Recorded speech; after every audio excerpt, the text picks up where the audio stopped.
안녕하세요, 티노입니다. 오늘은 화학의 기초 13편 혼합물의 분리에 대해서 공부를 할 건데요. 영상 업로드가 정말 많이 늦어졌죠. 선생님이 드디어 맡고 있던 모든 업무를 끝냈습니다. 물론 아직 생활기록부 작성은 남아있는데 일단 선생님이 맡고 있었던 축제 업무가 끝이 났어요. 그래가지고 이제 드디어 여유가 생겼습니다.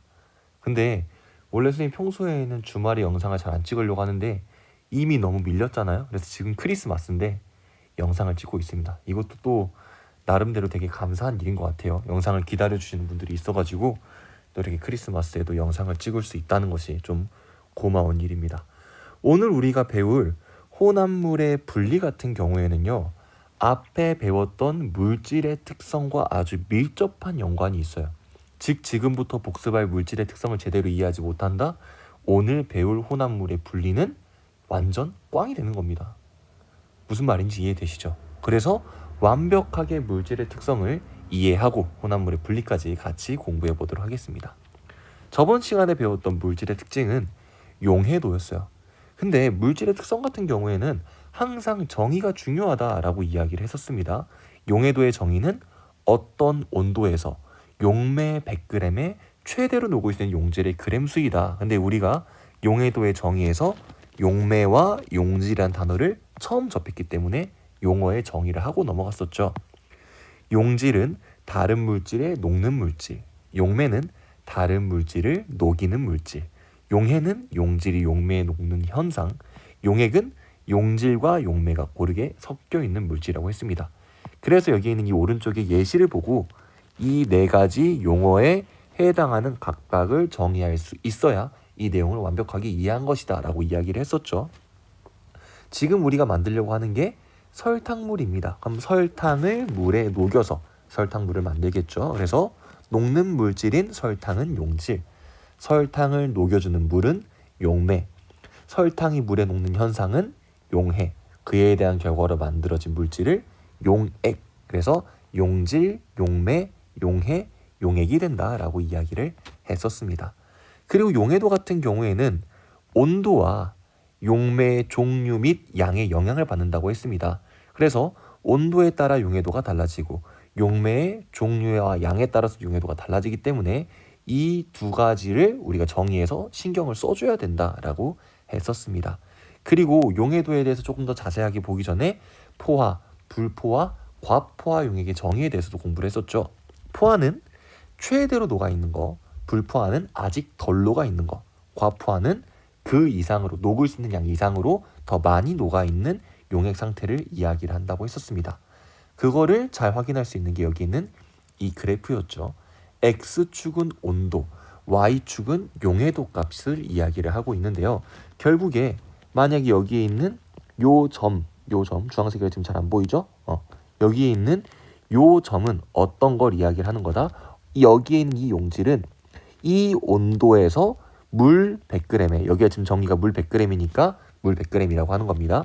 물 100g에 요만큼의 양이 녹을 수 있다라는 의미를 갖고 있는 거예요. 그래프 해석하는 방법, 딱 용해도 곡선인 한 점을 찍었을 때 지금 이 용질은 물 100g의 온도가 이 온도일 때 용질이 이만큼 녹을 수 있겠구나라는 의미를 갖고 있는 거라고요. 근데 만약에 어떠한 용액의 상태가 지금 여기에 있는 A의 상태라고 한다면 이 A는 온도에 녹을 수 있는 양보다 더 많은 양이 녹아있는 상태라는 거죠. 그럼 여기에 있는 정의로 정의를 했을 때 과포화 용액이다라고 이야기를 할 수 있는 거고요.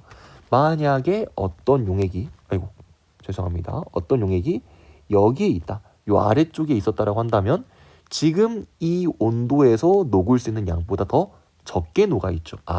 지금은 불포화 용액이다라고 이야기를 할 수 있는 거고, 용해도 곡선만큼 용액이 있다라는 거는 지금 녹을 수 있을 만큼 최대로 녹았다, 포화 상태, 포화 용액이다, 이렇게 이야기를 할 수 있다고 했었습니다. 그리고 용해도를 고체 용해도, 기체 용해도 이렇게 나눠서 공부를 했었는데요. 고체 용해도 같은 경우에는 온도에 영향을 받는다. 근데 압력에 영향을 받지 않는다고 했었죠. 온도에는 어떤 영향을 받았어요? 온도가 높을수록 용해도가 증가한다라고 했었습니다. 그래서 여러 물질의 용해도 곡선을 같이 살펴봤었죠. 질산나트륨, 질산칼륨, 황산고리, 염화칼륨, 염화나트륨. 여기 있는 5가지 고체 물질 모두 온도가 올라가면 올라갈수록 녹을 수 있는 용질량이 증가하는 양상을 보이는 것을 알 수 있어요. 근데 여기에서 차이점은 용질의 종류에 따라서 온도에 영향을 받는 정도도 차이가 난다. 질산칼륨 같은 경우에는 온도에 따라 상당히 민감하게 용해도가 변하는 걸 볼 수 있고요. 염화나트륨은 온도가 변한다 하더라도 상당히 천천히 용해도가 변하는 것을 확인할 수 있었습니다. 근데 이 그래프 가지고 우리가 추가적으로 알아야 되는 내용이 뭐였냐면, 지금 이 그래프를 가지고 용해도를 확인을 해서 여기 1번에 주어져 있는 용액이 포하냐 불포하냐 과포하냐 이걸 먼저 이야기를 할 수 있어야 된다고 했었습니다. 60도씨 물 100g에 질산칼륨 100g을 녹였다면 그 용액은 어떤 상태인가? 자, 60도씨에서 질산칼륨의 용해도를 보니까 110g까지 녹을 수 있죠. 물 100에 110g. 근데 물 100에 100g 녹았다는 것은 아직 10g이 더 녹을 수 있는 상태이다. 즉, 더 녹을 수 있는 상태, 불포화 상태이다 라고 이야기를 할 수 있습니다. 불포화 상태, 불포화 용액 같은 말이라고 생각하시면 돼요. 그 다음 2번. 1용액의 온도를 맞을 것 같아요. 온도를 30도까지 냉각시킨다면 어떤 변화가 일어날 것인가? 지금 60도씨에서는 110까지 녹을 수 있었죠. 근데 얘 온도를 30도씨까지 냉각을 한다면 50g밖에 녹을 수 없어요. 지금 100g이 녹아있는 상태인데 50g밖에 녹을 수가 없는 상태로 용액이 변화한대요. 그럼 지금 이 용액은 과포화 용액이 됐겠죠. 즉 100g이 녹아있는데 녹을 수 있는 양은 50밖에 안 된다. 그러니까 50이 더 추가로 녹아있는 상태라는 거죠. 그래서 이런 과포화 용액은 상당히 불안정하기 때문에 조금이라도 충격이 가해지면 추가로 녹아있는 고체 물질들이 가라앉는다. 석출이 일어난다라고 했었습니다. 그래서 기본적으로는 과포형이 만들어지지만 충격이 가해진다면 50g의 질산칼륨이 바닥으로 가라앉는 석출이라는 과정이 일어날 것이다. 이렇게까지도 이야기를 했었습니다. 기체의 용해도까지 보면 이제 복습이 마무리가 되겠네요. 기체의 용해도는 온도와 압력 모두 영향을 받았습니다. 근데 고체와의 차이점이 있었죠. 고체는 온도가 높으면 용해도가 증가했지만 기체는 온도가 높으면 용해도가 감소한다라고 했고요. 압력 같은 경우에는 높을수록 용해도가 증가한다고 했습니다. 이거를 쉽게 생각하는 방법은 차가운 콜라, 따뜻한 콜라, 뚜껑이 닫힌 콜라, 뚜껑이 열린 콜라를 생각하자라고 했었죠. 왜냐하면은 여기에 이 콜라에 탄산이라는 거는 이산화탄소 기체가 녹아있는 거다. 그래서 탄산이 세다라는 거는 기체가 더 많이 녹아있다. 즉 용해도가 높은 상태다라고 이야기를 했었습니다. 그래서 뚜껑이 닫혀있는 콜라와 뚜껑이 열려있는 콜라 중에서 탄산이 더 센 건 뚜껑이 닫힌 콜라죠. 그래서 뚜껑이 닫힌 콜라, 압력이 더 높을 때 용해도가 높다. 차가운 콜라와 따뜻한 콜라 중에 더 탄산이 많은 건 차가운 콜라다. 그러면은 차가운 경우에 용해도가 높다. 온도가 낮을수록 용해도가 높다. 이렇게 해석할 수 있다고 했었습니다. 그래서 여기에 있는 이 여러 가지 액체 상태의 물질을 누가 더 용해도가 높냐, 낮냐로 비교할 수 있어야 된다고 했었습니다. 지금 보면은 얼음물, 실온, 50도씨 이렇게 되어 있어요. A와 B를 비교하면 온도는 같지만 뚜껑의 유무, 즉 압력의 차이가 납니다. 얘는 압력이 낮고 얘는 압력이 높고. 그럼 A와 B를 비교한다면 누가 더 기체의 용해도가 높은 상태다? B가 더 높은 상태다. 왜? 압력이 높으니까요. C랑 D를 비교해도 D가 높을 것이고 E랑 F를 비교해도 F가 높을 겁니다. 이유는 전부 다 똑같아요. 압력이 높기 때문에. 그러면 온도에 따른 용해도는 어떻게 비교를 하냐? 압력을 일치시켜줘야겠죠. 그래서 뚜껑이 열려있는 A, C, E를 비교를 하거나 뚜껑이 닫혀있는 B, D, F끼리 비교를 해줬을 때 온도와 용해도 사이의 관계를 이야기할 수 있다 그랬습니다. A, C, E를 보면은 자 A에서 C로, C에서 E로 가면 갈수록 온도가 높아지죠. 근데 기체의 용해도 같은 경우에는 온도가 높아지면 낮아진다고 했습니다. 그래서 기체의 용해도는 A가 가장 높은 상태이다. 근데 이거를 다른 말로는 뭐라고 표현을 하냐면요. 기포가 많은 상태라고 이야기를 합니다. 그러니까 정확히 말하면 기포가 많은 상태라는 말보다는 기포가 많이 발생하고 있다라고 말을 하기도 해요. 근데 여기서 여러분들이 잘 생각해야 되는 게 기포가 많이 발생한다는 거는 용해도가 낮다는 것을 의미를 합니다. 왜냐하면 기포라는 건요. 액체 속에 녹아있는 기체가 밖으로 빠져나오는 거예요. 그러니까 기포가 많이 발생한다는 건 탄산이 날아가고 있는 겁니다. 그럼 얼음물에서 탄산이 잘 날아가겠어요? 여기 50도씨 물에서 탄산이 잘 날아가겠어요? 50도씨 물에서 잘 날아가겠죠. 그래서 기포가 많이 발생한다는 거는 용해도가 더 낮은 상태를 이야기를 하는 겁니다. 근데 시간이 지났을 때 기포가 더 많이 남아있는 거는 용해도가 높은 용액을 이야기를 하는 거고요. 그래서 기포가 용해도랑 상관관계 있는 건 아니고요. 기포가 발생하냐 아니면 기포가 남아있냐 이렇게 말을 조금만 바꾸면 용해도에 관련된 그 정의 자체가 좀 달라진다라는 거죠. 그래서 기포가 많이 발생하는 건 용해도가 낮은 상태. 시간이 지났을 때도 아직 기포가 많이 남아있다라는 거는 용해도가 높은 상태. 이렇게 이야기를 할 수 있다는 겁니다. 좀 복잡하죠? 근데 보통 그렇게까지는 잘 물어보지 않으니까. 여기까지 하면은 용해도에 관련된 복습이 마무리가 됩니다. 좀 길죠? 하지만 용해도 자체의 내용이 많았기 때문에 어쩔 수가 없어요. 그러면 우리가 배웠던 물질의 특성 끝내놓고 오늘은 혼합물의 분리 한번 같이 공부해 보도록 할게요. 솔직히 말하면 혼합물의 분리 자체가 화학원과 아주 밀접한 연관이 있는 건 아닙니다. 지금 우리가 배우는 요 물질의 특성 및 혼합물의 분리가 중학교 2학년 과정인데요. 이 물질의 특성은 중요해요. 근데 혼합물의 분리도 중2 때는 중요한데요. 이게 화원에는 나오진 않거든요. 근데 혼합물의 분리 과정은 실생활에서 많이 씁니다. 그래서 우리가 배웠던 물질의 특성을 복습하는 겸 이게 혼합물을 분리하는데 이런 식으로 이용이 되는구나 생각하면서 가벼운 마음으로 들어줘도 좋을 것 같아요. 그러니까 여기에 있는 이 혼합물의 분리는 우리가 완벽하게 외울 필요는 없다. 느낌만 알고 가면 된다. 그래서 강의가 조금 길어진다 하더라도 너무 부담 갖지 마시고 편하게 들어주셨으면 좋겠습니다. 우리가 배울 이 혼합물의 분리는 아까 앞에서 이야기를 했다시피 우리가 여태까지 배웠던 물질의 특성을 이용해서 여러 혼합물들을 분리하는 방법을 배울 겁니다. 이때 말하는 물질의 특성은 끓는 점, 용해도, 밀도 이런 것들이 될 거예요. 그럼 첫 번째, 끓는 점을 이용한 혼합물의 분리인 증류, 분별 중류 보도록 하겠습니다. 여기엔 이 증류라는 말을 처음 들어보진 않았을 것 같아요. 학생인 친구들은 실험실에 쓰는 증류수로 아마 한 번쯤은 들어봤을 것 같고요. 분별 증류는 어른들은 이 증류라는 말을 술에서 이제 증류주 이렇게 이야기를 하면서 들어보셨을 것 같습니다. 증류라는 건요, 기본적으로 끓이는 것과 관련이 있어요. 그럼 당연히 여기에 사용되는 물질의 특성은 끓는 점이 되겠죠. 그래서 증류는요, 분별 증류는요, 끓는 점 차이를 이용한 혼합물의 분리 방법 중에 하나입니다. 그럼 어떤 식으로 하는지 실험 장치를 한번 보도록 할게요. 자, 이런 식으로 실험 장치가 되어 있습니다. 밑에 있는 요 네모난 판때기는 핫플레이트 또는 가열기 이렇게 생각하시면 될 것 같아요. 그러니까 액체를 가열해 줄 수 있는 가열 장치입니다. 그리고 거기에 액체 상태 혼합물이 들어가 있고요. 끓임 쪽과 온도계 그리고 이 가지 달린 삼각 플라스크에 고무 호스를 연결해 가지고 시험관을 찬물에 담가 놓은 상태라고 해석을 할 수 있겠네요. 그럼 지금 이게 어떤 식으로 끓는 점 차이를 이용하여 혼합물을 분리하는 거냐? 여기에 있는 이 액체 상태 혼합물 있죠? 이 액체 상태 혼합물을 이렇게 이야기를 해볼게요. 물과 에탄올이 섞여 있는 액체 혼합물이다. 이렇게 이야기를 해볼게요. 지금 여기에 있는 이 실험 장치는 증류 장치입니다. 분별 증류는 좀 달라요.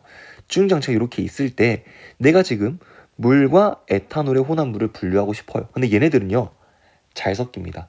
그러니까 물과 에탄올을 이렇게 섞어 놓으면 우리가 분리하기가 상당히 힘든 상태가 되어버려요.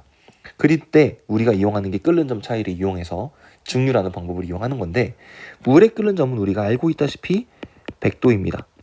그리고 에탄올의 끓는 점은 78도예요. 그러면 에탄올은 온도가 더 낮을 때 끓고 물은 더 높을 때 끓으니까 두 개를 혼합한 상태에서 에탄올과 물 혼합물이 끓이게 되면 누가 먼저 끓어나올 것이다? 에탄올이 끓어나올 것이고, 에탄올이 다 끓어나오면 남아있는 거는 물만 남아있을 것이다. 그러면은 먼저 분리된 얘를 얻어내면 여기에 에탄올이 모일 것이고, 여기 남아있는 거는 물이 될 것이다. 이렇게 혼합물을 분리해내는 과정까지 이해할 수 있는 겁니다. 정확하게 온도 변화를 통해서 보여줄게요.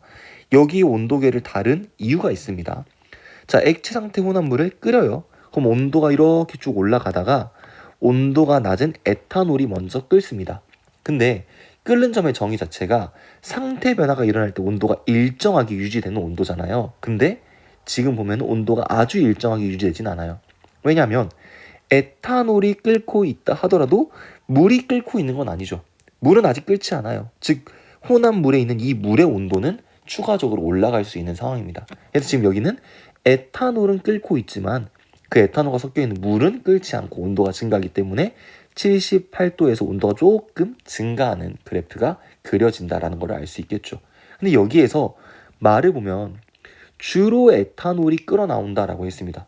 그러니까 그냥 에탄올이 온전히 끓어나오는 게 아니라 주로 에탄올이 끓어나온다. 그럼 여기에서 같이 뭐도 나온다는 거예요? 물도 나온다는 거예요. 근데 왜 여기에서 순수하게 에탄올만 나오는 게 아니냐면 물과 에탄올이 섞여 있기 때문에 에탄올이 상태 변화에서 이쪽으로 날아갈 때 충분히 끓는 점에 도달하지 않은 물도 에탄올에 붙어서 같이 기화가 되는 현상이 일어나게 됩니다. 근데 그게 양이 많지는 않아요. 근데 어쨌든 물이 좀 섞여가지고 이쪽으로 이동하다 보니까 주로 에탄올이 끓어나온다라는 표현을 써야 되는 거죠. 완벽하게 에탄올만 나오는 건 아닙니다. 그래서 기체 상태로 변한 에탄올이 이 가지관을 따라서 쭉 내려가면 여기에 에탄올 기체가 모일 건데 찬물에 담궈져 있죠. 즉 다시 온도가 낮아지는 냉각되는 과정이 일어나게 됩니다. 그럼 다시 여기에서 기체 상태인 에탄올이 액체 상태의 에탄올로 변하는 액화 과정을 거치게 되면서 우리는 에탄올을 분리해낼 수 있다. 그럼 이렇게 온도가 일정하게 유지되는 것처럼 보이다가 온도가 다시 이렇게 가파르게 증가한다는 건 에탄올이 모두 끓어나왔다는 거죠. 아, 그럼 이제 여기 남아있는 거는 물이다. 이렇게 생각을 할 수 있는 겁니다. 그럼 에탄올은 오른쪽에, 물은 왼쪽에 모이겠죠. 근데 아까 말했다시피 이 오른쪽에 모이는 게 순수한 에탄올이 아니라고 했잖아요. 그래서 다시 여기에는 에탄올을 다시 여기 혼합물 자리에다가 위치를 시키고 여러 번 중류를 반복하면 반복할수록 더 순수한 에탄올을 얻어낼 수 있습니다. 그리고 여기에는 이 실험 장치를 보면 끓임 쪽이라는 게 들어있죠. 이 끓임 쪽의 역할은 뭐냐면요. 액체를 가열할 때 이 액체가 갑자기 끓어 넘치는 것을 막아주는 역할을 합니다. 보통 뭐 깨진 도자기 조각 같은 거를 많이 쓰는데요. 이 끓임 쪽은 그냥 액체가 갑자기 끓는 거를 막아주는 역할이다. 뭐 중류의 장치, 그러니까 뭐 중류의 요 과정에 필수적으로 필요한 건 아니다. 단지 실험의 안전을 위해서 사용한다. 그리고 끓임 쪽이 없으면 정확한 실험이 진행되지 않겠죠. 막 갑자기 끓어가지고 막 여기로 막 거품 넘어가고 그러면 우리가 원하는 혼합물의 분리를 진행할 수 없으니까요. 그리고 이 정도만 보면 이제 중류는 끝나거든요. 근데 분별 중류는 뭐냐면요. 중류 같은 경우에는 이렇게 두 가지의 물질이 혼합됐을 때만 사용을 합니다. 왜냐하면 여러 가지 물질이 혼합돼 버리면 애초에 얻어낼 때 그 순수하게 얻어내는 것도 힘들고요. 정확하게 뭐 여기에서 첫 번째로 1차로 얻어내고 또 다시 뺐다가 2차로 얻어내고 이런 게 좀 번거롭기 때문에 중류는 두 가지 이상의 물질이 혼합되었을 때 주로 이용하고요. 여기 세 가지 이상의 물질이 혼합됐을 때는 분별 중류라는 걸 이용을 합니다. 분별 중류 하면 요 중류탑이 꼭 나오거든요. 근데 요 중류탑을 이용하는 게 두 가지 경우가 보통 많이 나옵니다. 첫 번째는 여기에 나와 있는 원유의 분리 과정, 그리고 두 번째는 공기의 분리인데요. 이게 조금 더 복잡해요. 그래서 요거 가지고 설명을 해줄게요. 이게 지금 어떻게 되어 있는 거냐면요. 요 큰 통의 이름이 증류탑이에요. 그리고 이 증류탑에다가 원유, 정제되지 않은 기름을 넣습니다. 근데 이때 기름을 넣을 때 이 기름을 가열을 하면서 넣어줍니다. 그럼 이때의 끓는 차이에 의해서 뭐 석유가스, 휘발유, 등유, 경유, 중유, 아스팔트 이런 식으로 분리가 되게 되는데 어떤 원리로 이렇게 분류되는지를 여러분들이 알고 계셔야 돼요. 봐봐요. 원유를 넣고 가열을 합니다. 그리고 여전히 여기 밑에서도 계속 가열을 하고 있는 상황이에요. 그럼 아래쪽 같은 경우에는 온도가 높습니다. 왜? 직접적으로 가열을 하고 있으니까요. 근데 위로 올라가면 올라갈수록 가열 장치에서 멀어지죠. 즉 여기는 온도가 상대적으로는 낮은 상태에 위치를 할 겁니다. 선생님이 이해하기 편하게 여기의 온도는 약 300도씨 정도, 위의 온도는 50도씨 정도라고 이야기를 해볼게요. 그럼 애초에 원유라는 거는 혼합물이에요. 여러 가지 종류의 기름이 다 섞여 있는 겁니다. 그럼 그 기름이 얼마만큼 탄소를 가지고 있냐에 따라서 이렇게 끓는 점이 다 달라요. 그럼 그 끓는 점 차이를 이용해서 이제 혼합물을 분리하기 시작할 건데 어떻게 분리가 되냐면 아래쪽은 일단 온도가 높기 때문에 대부분의 기름들이 끓습니다. 이제 끓지 않고 남은 찌꺼기들은 이렇게 밑으로 아스팔트로 빠지게 되는 거고요.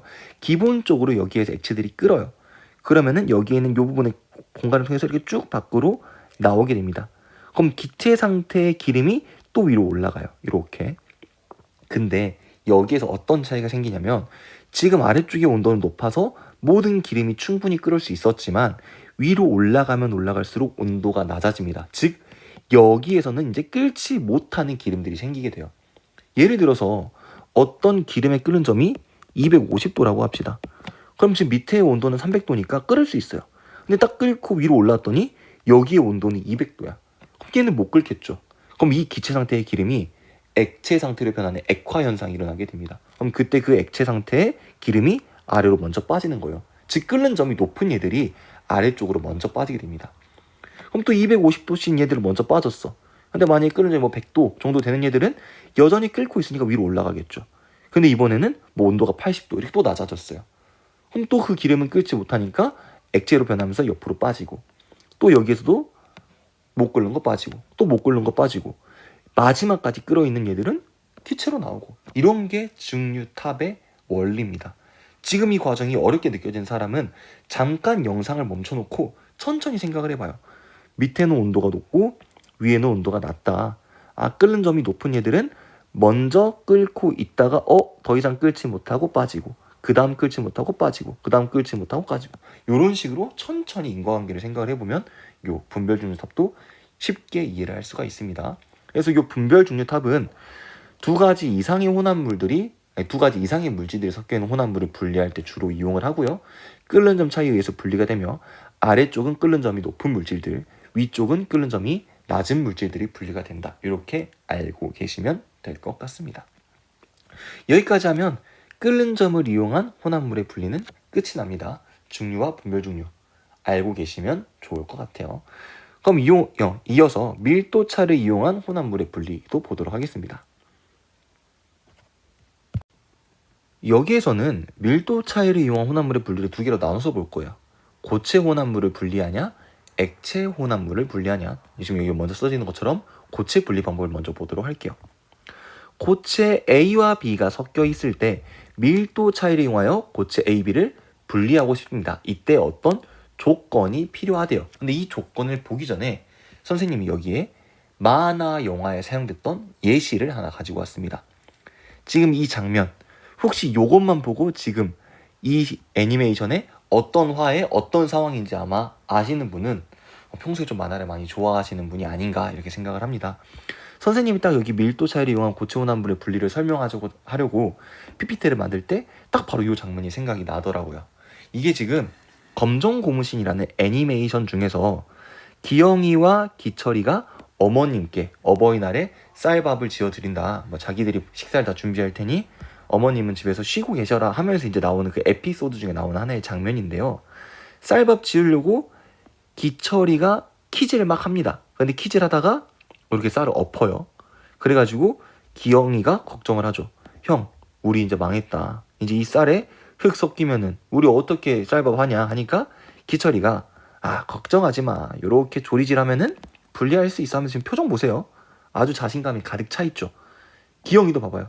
형 너무 멋져 하고 지금 보고 있습니다. 근데 이렇게 열심히 조리질 해가지고 밥을 했더니 결과는 어떻게 되죠? 할아버지, 할머니, 아버지, 어머니의 강냉이를 싹 다 부셔버리는 결과를 낳게 되게 됩니다. 어떤 문제가 있었던 거예요? 지금 이 과정에서 제대로 혼합물을 분리하지 못했다는 겁니다. 쌀과 흙의 혼합물을 기철이죠. 기철이가 조금 더 똑똑했어. 선생님한테 이 강의를 들었다면 완벽하게 딱 분리해내가지고 이 아버지의 강냉이를 지킬 수 있었을 텐데 평소에 선생님의 강의를 듣지 않았죠. 그래서 이렇게 부모님의 강냉이를 어버이날 때 부셔버리는 이런 불효를 저지르게 됩니다. 여러분들이 이런 일을 반복하면 안 되기 때문에 선생님의 강의를 이어서 듣는 게 좋을 것 같아요. 근데 여기에서는요, 앞에 나와 있는 예시랑은 조금 다른 방법을 설명해 주려고 합니다. 어떤 식으로 분리를 하려고 하는 거냐면 고체 A와 B가 섞여 있어요. 그 A와 B를 액체에다가 이렇게 넣었을 때 하나는 뜨고 하나는 가라앉게 해서 위에 있는 A를 걸러내고 밑에 있는 B를 채로 걸러내면은 A, B를 분리할 수 있다. 이런 방법을 설명하려고 하는 겁니다. 근데 그 방법을 이용하기 위해서는 고체 A, B와 액체에 관련된 두 가지의 조건이 필요합니다. 첫 번째 조건은 고체 A, B 사이에 밀도를 갖는 액체를 준비해야 돼요. 아까 말한 것처럼 고체 A, B를 액체에 넣었을 때 하나는 뜨고 하나는 가라앉는다 라는 조건을 만족하려면 이 액체의 밀도는 고체 A, B 사이의 밀도를 갖고 있어야 됩니다. 그래야 하나는 뜨고 하나는 가라앉을 테니까요. 두 번째 조건은요. 고체 A, B가 액체에 용해되면 안 됩니다. 그 말은 A, B가 액체에 녹아 들어가면 그걸 이용할 수 없다는 거죠. 예를 들어서 설탕과 소금이 섞여 있어요. 근데 이거를 분리하려고 설탕, 소금을 물에다가 넣었습니다. 그럼 어떻게 돼요? 뭐 설탕은 뜨고 소금은 가라앉고 그러나요? 그냥 둘 다 물에 녹아버리죠. 그럼 애초에 분리를 할 수가 없는 상황이 돼버립니다. 그래서 아까 선생님이 말했던 대로 요 그림처럼 A와 B를 밀도 차이를 이용해서 이런 그림처럼 분리를 하려면 일단 여기에는 이 액체의 밀도는 A와 B 사이의 밀도 값을 가져야 되고요. 추가적으로 A와 B가 액체에 용해돼서는 안 된다. 이런 조건들을 만족시켜줘야 이 방법대로 분리를 할 수가 있게 됩니다. 어렵지 않죠? 이번에는 밀도 차이를 이용한 액체 혼합물을 분리를 해보려고 합니다. 액체 A와 B가 섞여 있을 때 밀도 차이를 이용하여 분리할 때 필요한 조건이 있습니다. 일단 A와 B가 섞여 있을 때 밀도 차이를 이용해서 분리를 하려면 하나는 위에 떠 있고 하나는 밑에 가라앉아 있어야 돼요. 이게 무슨 말이냐면 요런 그림처럼 식용유와 물이 섞여 있어요. 근데 얘네 둘은 안 섞이죠. 그러니까 밀도가 작은 식용유가 위에 뜨고 밀도가 큰 물이 바닥에 이렇게 가라앉아 있는 상태가 됩니다. 그럼 양이 적을 때에는 위에 있는 위에 있는 식용유만 스포이트를 이용해 가지고 이렇게 꺼내주면 됩니다. 여기 경계면 같은 경우에는 완벽하게 분리가 되지 않기 때문에 스포이드를 이용해서 경계면을 따로 빼주고요. 마지막에 있는 물을 따로 담아내주면 분리를 할 수 있게 됩니다. 그럼 이런 방법을 이용해서 분리를 하려면 물과 식용유가 섞이면 된다 안 된다? 안 된다. 그래서 이 방법을 사용하려면 액체 A와 B는 서로 섞이지 않아야 합니다. 만약에 물과 에탄올을 분리하려고 한다. 얘네들은 섞여버려가지고 이 방법으로 분리가 안 돼요. 그럼 어떤 방법을 이용해주면 좋을까요? 우리가 앞에서 배웠던 증류를 이용해주면 좋을 것 같아요. 이 밀도 차이를 이용한 액체 혼합물의 분리는 언제만 쓸 수 있다? 안 섞일 때만 쓸 수 있다. 소량일 때는 이렇게 스포이트 이용해주면 되고요.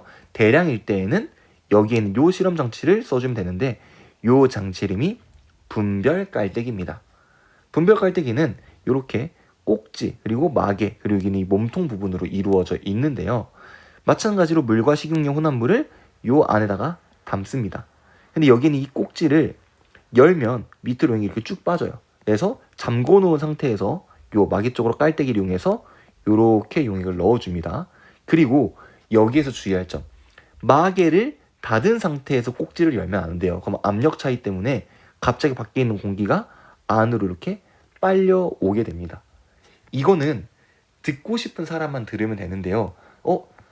저는요, 선생님이랑 강의 같이 들으면서 압력을 완벽하게 이해했어요 라는 사람은 지금 선생님의 설명이 이해가 될 겁니다. 한번 들어보세요.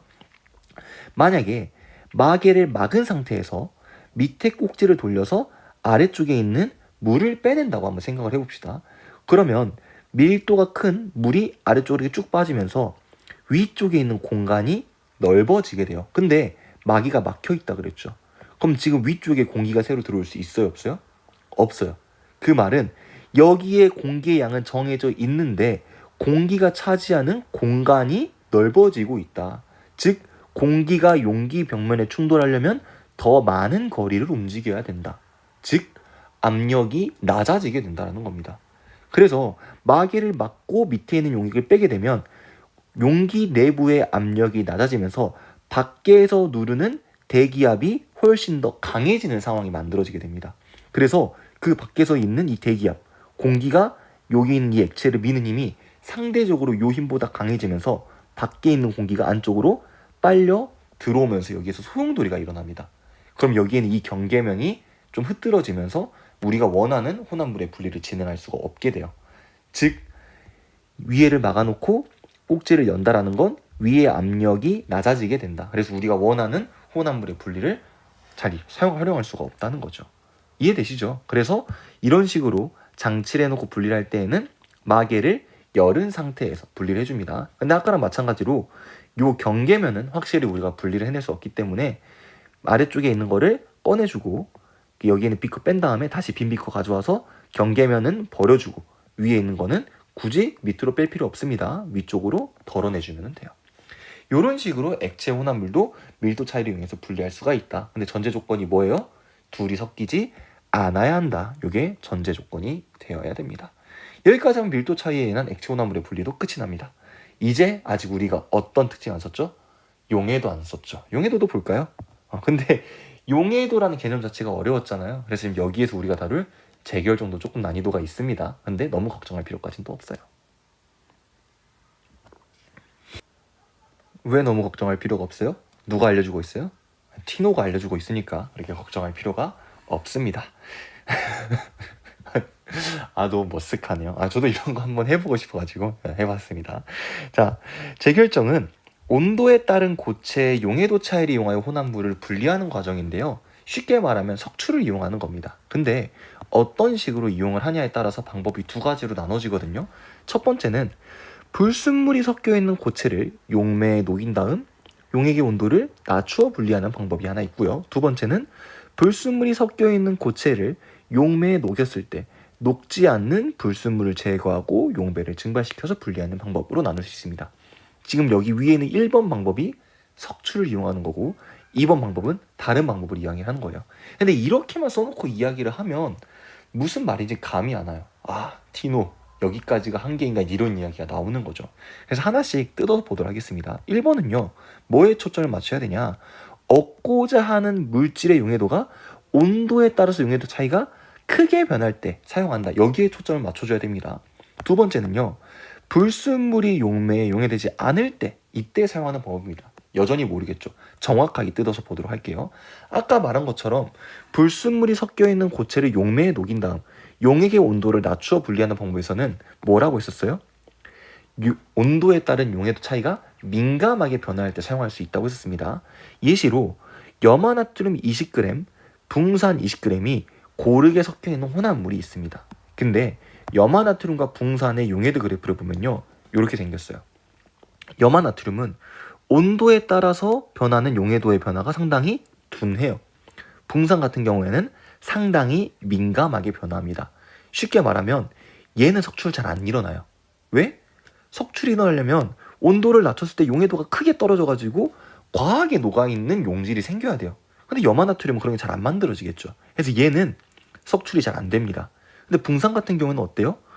온도에 따라서 용해도가 민감하게 변하기 때문에 온도가 낮아지게 되면은 그 차이만큼, 용해도 차이만큼 용질이 석출될 수 있는 상황이 됩니다. 봐봐요. 염화나트륨 20g, 붕산 20g이 섞여 있어요. 걔를 80도씨 물 100g에다가 녹입니다. 80도씨의 물 100g을 보면은요. 염화나트륨은 대략 한 36, 7 이 정도까지 녹을 수 있고요. 붕산은 24 정도? 23, 4까지 녹일 수 있는 것 같아요. 그러면 염화나트륨 20, 붕산 20이 전부 다 용해도보다 더 작은 양을 녹여주는 거기 때문에 모든 용질이 다 녹을 수 있을 겁니다. 맞죠? 근데 이 상태에서 용액의 온도를 20도씨로 냉각을 해볼게요. 지금 여러분들이 아셔야 되는 건 1번 용액에는 녹지 않는 용질이 없습니다. 붕산도 용해도보다 적은 양이 녹아있고 염화나트륨도 용해도보다 적은 양이 녹아있어요. 이 두 개는 따로따로 보는 겁니다. 근데 이때 용액의 온도를 몇 도로 냉각해요? 20도씨로 냉각을 합니다.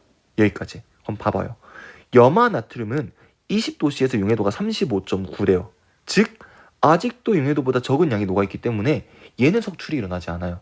근데 붕산은 20도씨에 몇 g이 녹을 수 있죠? 5g만 녹을 수 있어요. 즉 15g이 지금 과하게 녹아있다는 겁니다. 그럼 이 상태에서 붕산 15g이 충격을 받으면 석출이 되게 될 거예요. 그럼 이 붕산 15g을 거름종이 같은 걸 이용해서 걸러주면 우리가 붕산을 얻어낼 수 있는 거죠. 그래서 아까 말했던 것처럼 불순물이 섞여 있는 고체를 용매에 녹인 다음 용액의 온도를 낮추어서 분리하는 이 방법 같은 경우에는 되게 제한적이에요. 하나는 온도에 따른 용해도 변화가 되게 둔해야 되고요. 하나는 온도에 대한 용해도 변화가 되게 민감해야 됩니다. 그리고 또 어떤 것도 있냐면 두 개의 양이 좀 이렇게 적당히 비슷하게 이제 이렇게 섞여 있어야 돼요. 붕산에 비해서 염화나트륨이 너무 많이 섞여 있다. 그럼 조금 이런 걸 분리해내기 좀 까다롭습니다. 그래서 우리가 여기에서 이제 사용을 해줘야 되는 거는 정말 제한적인 상황이다. 그래서 요거는 문제에서만 많이 나온 예시고요. 실생활에서는 잘 쓰진 않습니다. 실생활에서 많이 쓰는 거는 여기는 이 두 번째 방법이에요. 불순물이 섞여있는 고체를 용매에 녹였을 때 녹지 않는 불순물을 제거하고 용매를 증발시켜서 분리하는 방법. 그림 한번 볼까요?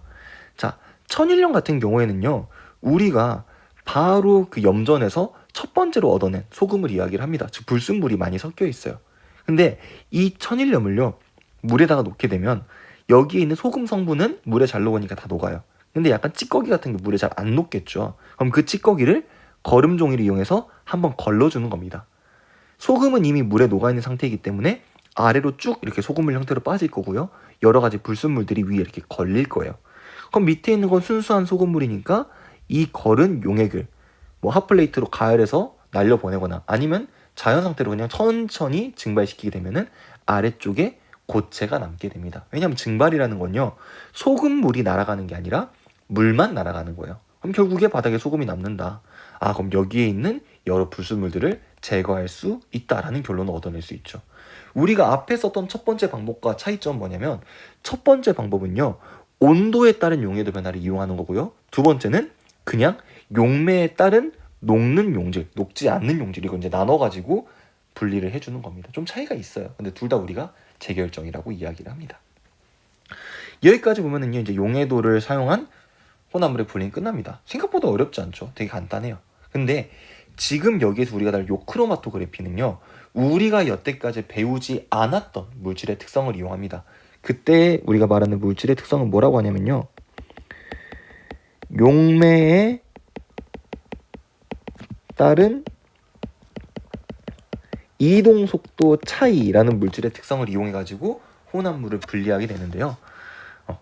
예수님 써놨었네. 괜히 썼네요.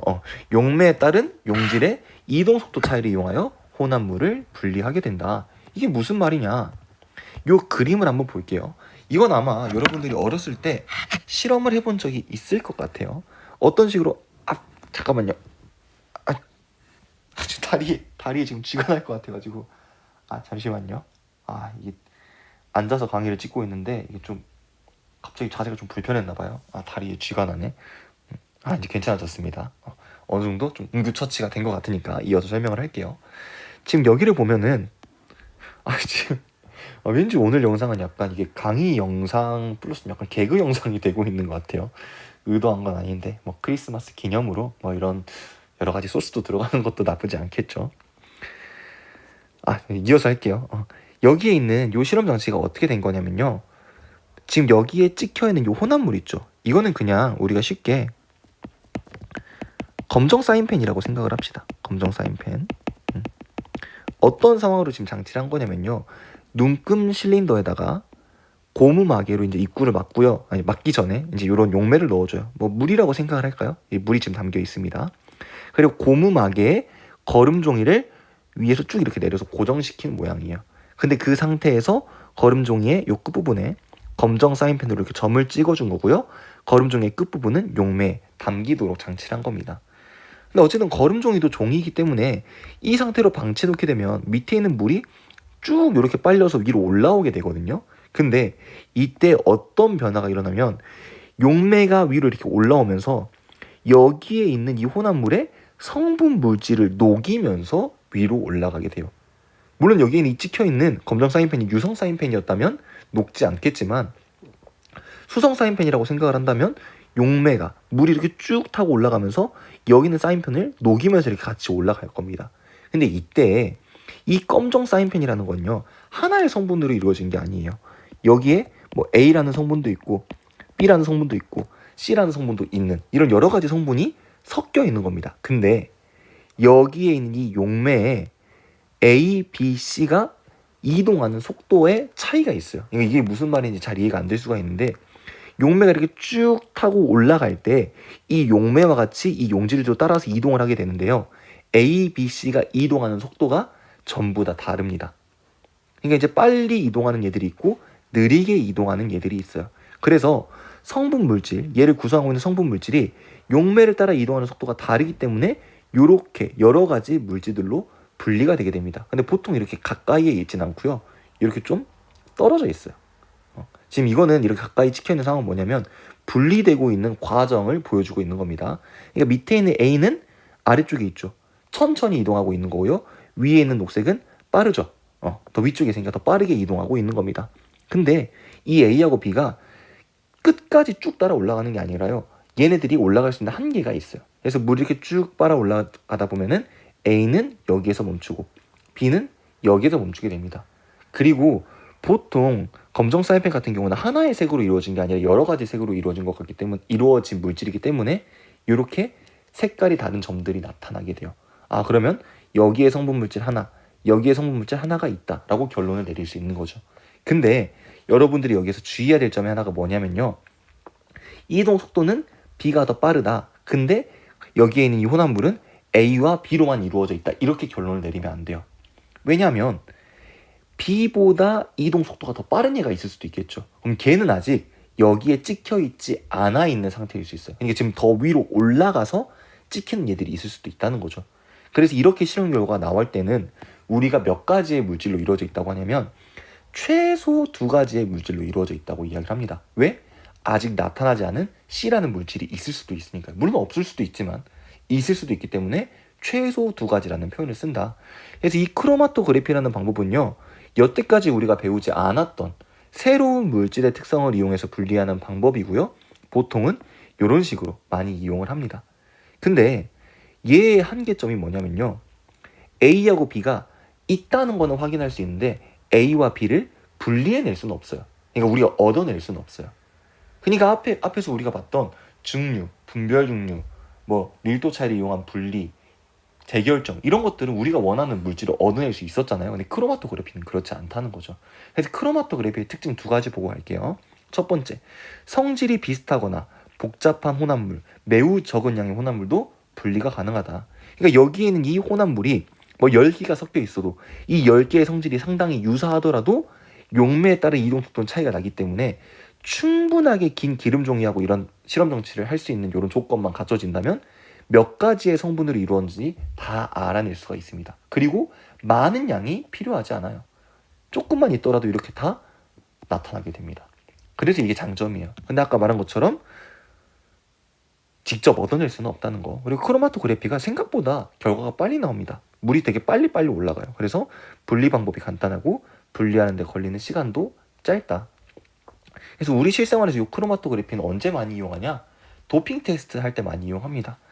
그러니까 소변을 이렇게 찍어가지고 쭉 올리게 되면은 여러 가지 소변의 성분에 따라서 이렇게 성분이 나눠지게 되겠죠. 근데 우리가 이미 여러 실험을 통해서 알고 있어요. 이렇게 오줌을 해가지고 이렇게 쭉 빨아서 크로마토그래피 분석을 했을 때 만약에 도핑 물약 D라는 게 있다면 여기에서 이 구간에서 어떤 물질이 성분이 나와야 된다. 이렇게 우리가 이미 알고 있거든요. 근데 어떤 사람의 소변을 해봤더니 여기에서 아무 물질로 나오지 않았어. 그럼 이 약품을 도핑하진 않은 거죠. 근데 여기에서 어떤 물질이 보였다라는 건 그 약물을 사용했다. 도핑을 했다. 이런 식으로 확인해낼 수 있는 겁니다. 그래서 이 크로마토그래피가 우리가 앞에 배웠던 것들 중에서는 좀 우리 주변에서 진짜 볼 수 있는 혼합물의 분리에 좀 밀접한 연관이 있지 않나 이렇게 이야기를 할 수 있을 것 같습니다. 근데 단점, 직접 얻어낼 수는 없다라는 거. 물론 크로마토그래피를 중학교 2학년 수준에서 더 깊게 다룬다면 여기서 선생님이 설명해야 되는 여러 가지 실험사항의 주의점도 있고 하겠지만 우리가 지금 이 강의의 목적 자체가 여러 가지 혼합물의 분리를 완벽하게 이해하자가 아니라 앞에 배웠던 물질의 특성을 이런 식으로 활용하는구나를 보려고 했던 거기 때문에 거기까지는 다루지 않을게요. 이 정도로만 오늘 강의를 마무리를 하도록 하겠습니다. 좀 강의가 많이 길죠. 근데 내용 자체가 많긴 한데 그렇게 중요하진 않아서 이제 2번으로 끊는 것보다는 그냥 하나를 이렇게 올리는 게 더 나을 것 같다고 생각해서 한 번에 찍은 거니까요. 막 너무 부담 갖지 말고 좀 가벼운 마음으로 같이 공부했으면 좋겠습니다. 이 영상이 아마 크리스마스 날 당일날 올라갈 것 같아요. 메리 크리스마스고요. 나중에 이제 영상을 좀 나중에 듣는 사람은 이게 뭔 소린가 싶겠지만 그리고 선생님이 이제 이번 학교에서 축제를 진행하면서 학교 축제 프로그램 중에서 이제 복면가왕이라는 프로그램을 참여를 같이 했었거든요. 그래서 그 영상을 편집을 되는 대로 이제 또 올릴 생각이, 이제 누가 관심이 있을지는 모르겠지만 올릴 생각이니까 그냥 나오면 한번 공부하다 휴식 차원으로 봐주시면 좋겠습니다. 그리고 노래 잘 부르진 않아요. 그냥 한번 봐주셨으면 좋겠어요. 그럼 오늘 진짜 강의는